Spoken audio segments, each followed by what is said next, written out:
ملک بھر میں یوم فضائیہ ملی جوش و جذبے سے منایا جا رہا ہے۔ جنگ ستمبر میں پاکستان ایئر فورس نے بھارتی سورماؤں کو ناکو چنے چبوا دیے۔ اسکواڈرن لیڈر ایم عالم کی ہیبت دشمن پر آج بھی طاری۔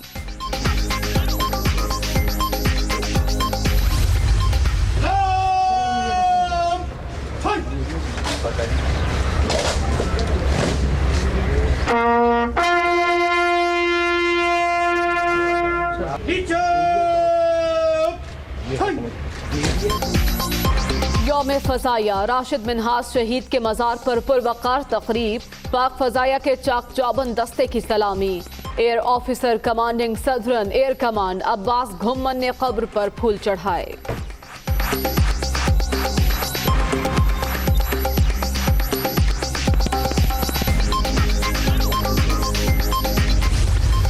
ہم نے کل بھی اپنے سے کئی گنا بڑے دشمن کو شکست دی تھی اور آج بھی دشمن کے ناپاک عزائم کو شکست دینے کے لیے ہمہ وقت تیار ہیں۔ ہمیں نہ تو نئے حاصل شدہ اسلحے کے انبار سے مرغوب کیا جا سکتا ہے اور نہ ہی ہم پہ کوئی دھمکی اثر انداز ہو سکتی ہے۔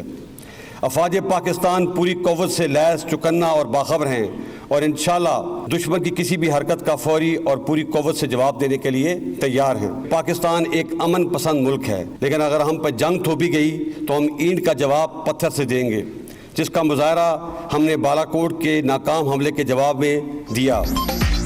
اسلحے کے انبار سے مروب ہوں گے، نہ دھمکیوں کی پرواہ، جنگ تھوپی گئی تو اینٹ کا جواب پتھر سے دیں گے۔ بالا کوٹ میں عملی مظاہرہ کر چکے۔ 5th جنریشن وار، ملک اور فوج کو بدنام کرنے کی سازش، عوام کے تعاون سے ناکام بنا دیں گے آرمی چیف۔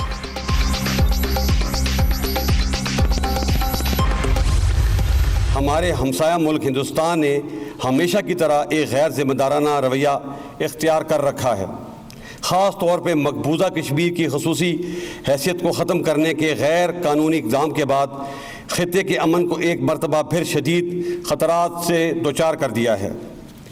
اس میں کوئی شک نہیں کہ جموں کشمیر بین الاقوامی طور پہ تسلیم شدہ مسئلہ ہے۔ اس حوالے سے ہم کسی بھی یک طرفہ فیصلے کو تسلیم نہیں کرتے۔ کشمیر پاکستان کی شہرت، مقبوضہ وادی کی خصوصی حیثیت ختم ہونے کے اقدام کے بعد خطے کے امن کو شدید خطرات لاحق۔ جموں و کشمیر بین الاقوامی طور پر تسلیم شدہ مسئلہ، کسی یک طرفہ فیصلے کو تسلیم نہیں کرتے۔ سپہ سالار کا دو ٹوک پیغام۔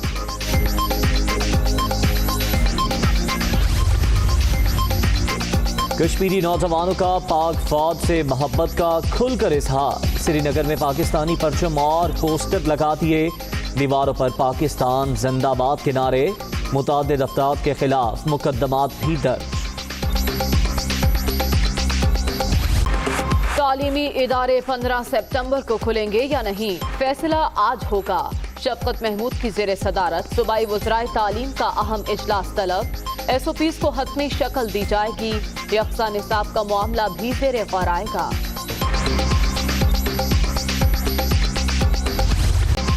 کورونا سے 3 افراد جاں بحق، اب تک 6345 اموات، مہلک وائرس سے 2,98,903 شہری متاثر، 24 گھنٹے کے دوران 394 نئے مریض، ایکٹیو کیسز کی تعداد 6542 رہ گئی۔ آٹے چینی کے دام آسمان پر، کسی کو فکر نہیں، حکومت کو گھر بھیجنا اپوزیشن کی ذمہ داری ہے۔ اے پی سی میں مشاورت سے لاہ عمل طے ہوگا۔ 2 سال میں کسی حکومتی شخصیت کے خلاف انکوائری نہیں ہوئی، شاہد خاقان عباسی کی تنقید۔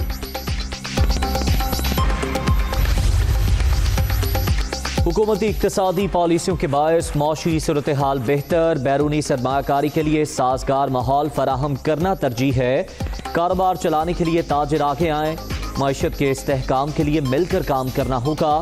مشیر خزانہ حفیظ شیخ کا پاکستان اسٹاک ایکسچینج میں تقریب سے خطاب۔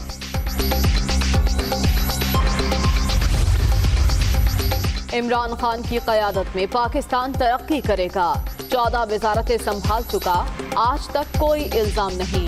شیخ رشید کا اپنی کتاب لال حویلی سے اقوام متحدہ تک کی تقریب رونمائی سے خطاب، ایک اور کتاب لکھنے کا اعلان۔